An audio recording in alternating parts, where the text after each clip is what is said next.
So tonight I'm going to do a little bit longer story, and I'm just giving you a heads up. Rip Van Winkle. This was really popular in my day, and in fact, the book that I have is from 1945, and it's a story of Rip Van Winkle. Whoever has made a voyage up the Hudson must remember the Catskill Mountains. They are a dismembered branch of the great Appalachian family and are seen to the west of the river. Every change of season, every change of weather, indeed every hour of the day, produces a change in the magical hues and shapes of the mountains. They are regarded by all the good wives far and near as perfect barometers. When the weather is fair and settled, they are clothed in blue and purple and print their bold outlines on the evening sky. But sometimes, when the rest of the landscape is cloudless, they will gather a hood of gray vapors about their summits. At the foot of these fairy mountains, the voyager may have described the light smoke curling up from a village, whose shingle roofs gleam among the trees, just where the blue tints of the upland melt away into the fresh green of the nearer landscape. It is a little village of great antiquity, having been founded by the Dutch colonists in early times. In fact, the government of the good Peter Stuyvesant, may he rest in peace, and there were some houses from the original settlers still standing. They were made of yellow bricks, which were bought from Holland, having latticed windows and gable fronts. In that same village, and one of these very houses, which, to tell the precise truth, was sadly worn and weather-beaten, there lived a many years since, while the country was still part of Great Britain, a good-natured fellow named Rip Van Winkle. He was a descendant of the Van Winkles, who figured so gallantly in the chivalrous days of Peter Stuyvesant and accompanied him to the siege of Fort Christina. He inherited, however, little of the martial character of his ancestors. I have observed he was a simple, good-natured man, and he was moreover a very kind neighbor and an obedient, henpecked husband. Indeed, to the latter circumstance might be owing that meekness of spirit which gained him popularity, for men are most apt to be obsequious and conciliating abroad, who are under the discipline of a shrew for a wife.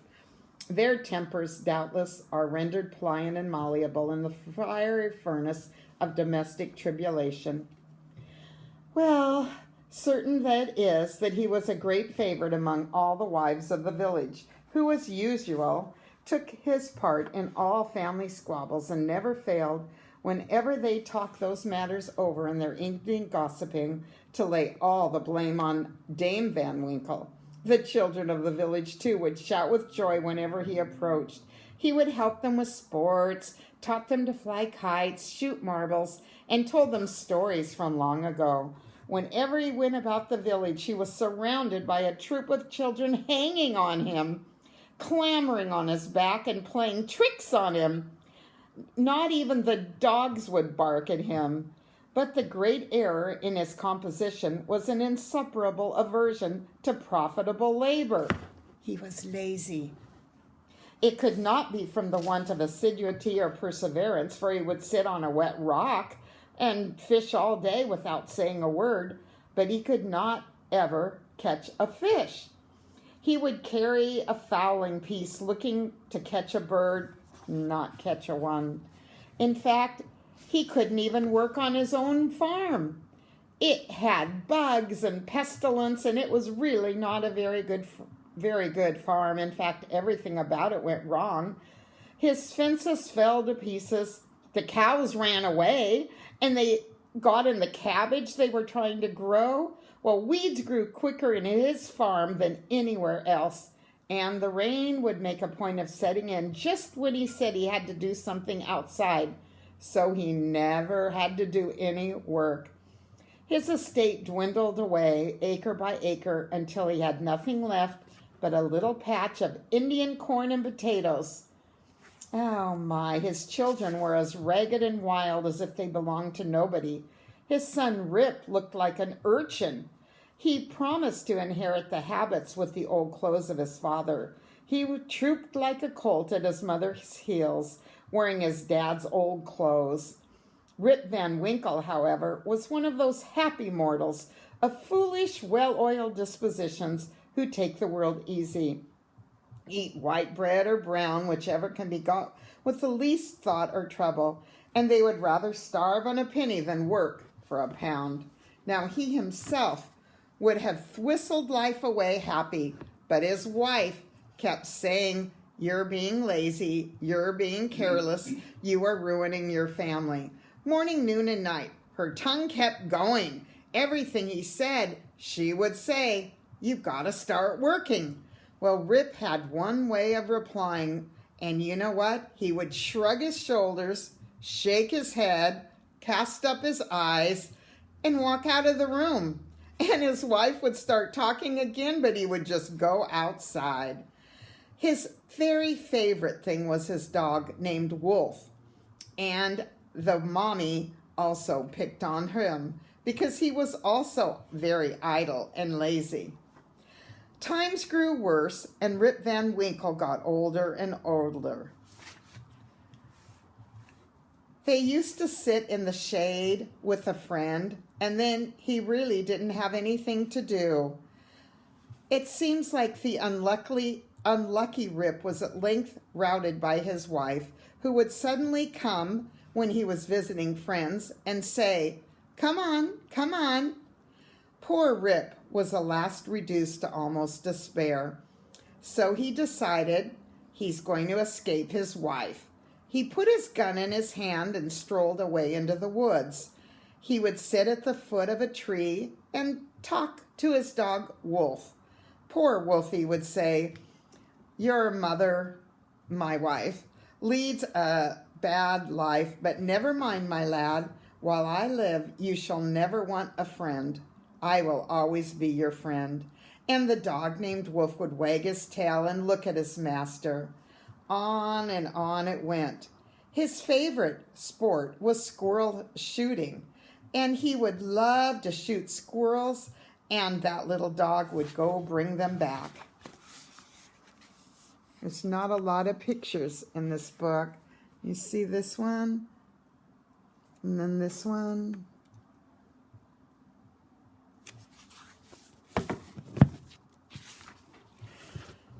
On the other side, he looked down into a deep mountain glen, and suddenly he thought, "If I leave, I am going to see Dame Van Winkle," his wife.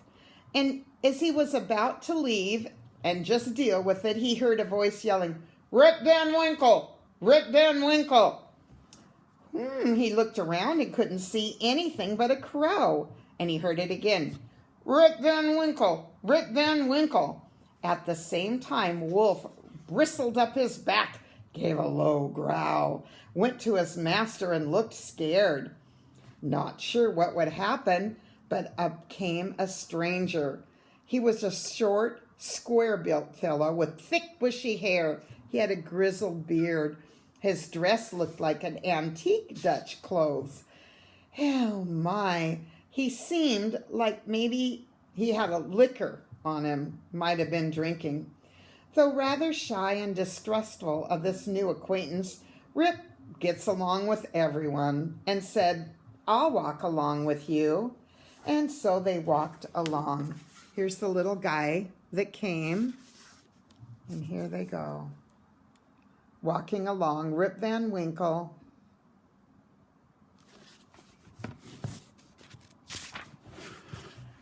They met other people along the way. They all seemed like they were very old-fashioned.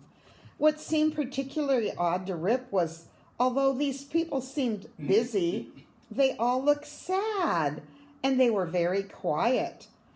As Rip and his companions approached them, they suddenly stared at him, but they didn't seem to talk.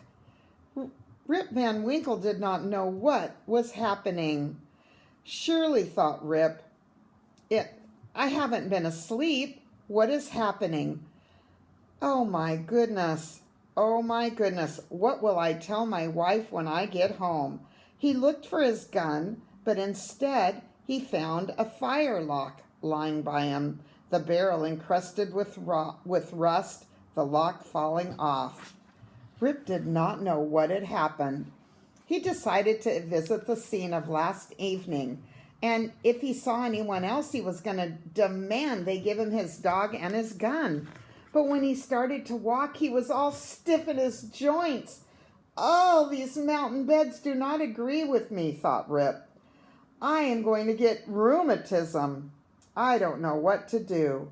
But he scrambled up, worked his way through the thickets of birch, and at last he came to where the ravine opened through the cliffs to the amphitheater. But it had grown together. The rocks and the trees, everything had grown different. He again called and whistled for his dog and didn't see anything but some crows. The morning was passing away, and Rip Van Winkle did not know what to do. So he walked to the village, where he met a number of people, but he didn't know any of them, and he thought he knew everyone in his town. Not only that, but everybody was dressed so different. A troop of children ran at his heels, hooting after him and pointing at him because he had a very, very, very long gray beard. Oh my goodness, what had happened? When he got there, he could see the mountains, and nothing was quite right. But he finally found his way to his own house, expecting to hear the shrill voice of Dame Van Winkle, and he found the house had rotted. The roof fallen in, the windows were all broken, and the door had fallen off the hinges. There was a half-starved dog that looked kind of like Wolf. Rip called him by name, but he... My very dog has forgotten me, said Rip. He entered the house, which used to be in good order, and it was obviously abandoned. This desolateness overcame all of his fears. He hurried forth, looking everywhere. He went to the village inn. Nothing. There was a crowd of village folk around, but not a person he knew. The appearance of Rip with that long grizzled beard, his old rusty fowling piece, smelly, ugly clothes, everyone just pointed at him and laughed. Well, whether he was a Federal or a Democrat, Rip was equally at a loss to comprehend what happened. And then an old man walked up.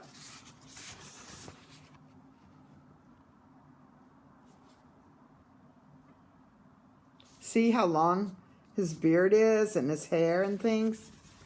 Oh my goodness. He came with his cane, and he looked closely and said, "What is it? Is he a spy?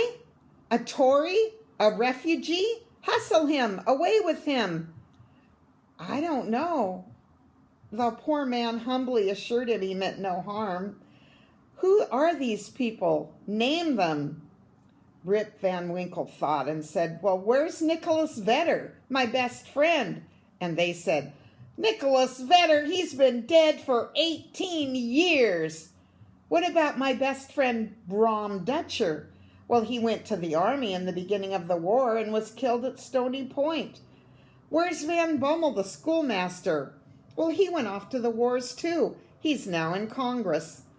Rip's heart died at hearing of these sad changes to his friends. Every answer puzzled him. Oh my goodness. "Oh, Rip Van Winkle," he said. "Does anyone know Rip Van Winkle?" They said, "Ah, be sure. That's Rip Van Winkle yonder, leaning against the tree." Rip looked and saw someone that looked just like himself. Now he was really confused. He said, "That's not me. I'm somebody else. Who is that person that got into my shoes?" The bystanders looked at each other, nodded, winked, and tapped their fingers against their forehead. Suddenly, an old woman came through. "Hush, Rip," she said. "Hush, you little fool. This old man won't hurt you." The name of the child, the air of the mother, the tone of her voice, and she said, "What is your name, good woman?" "Judith Garnier." "And your father's name?" "Ah, he, poor man, Rip Van Winkle's was his name, but it's been 20 years since he went away from home with his gun. His dog came home without him, and nobody's been able to find him. We fear he got carried away by Indians. I was just a little girl. Rip had one more question to ask. Where's your mother?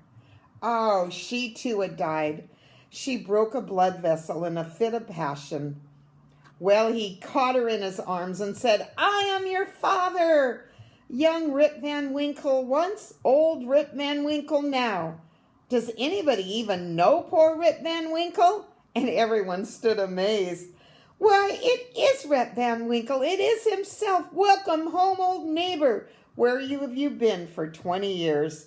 And Rip's story was told, for the whole 20 years had been to him like one night. The neighbors stared when they heard it, but they determined to take the opinion of old Peter Vanderdonk, who was seen slowly advancing up the road. Peter was the most ancient inhabitant of the village and knew everything.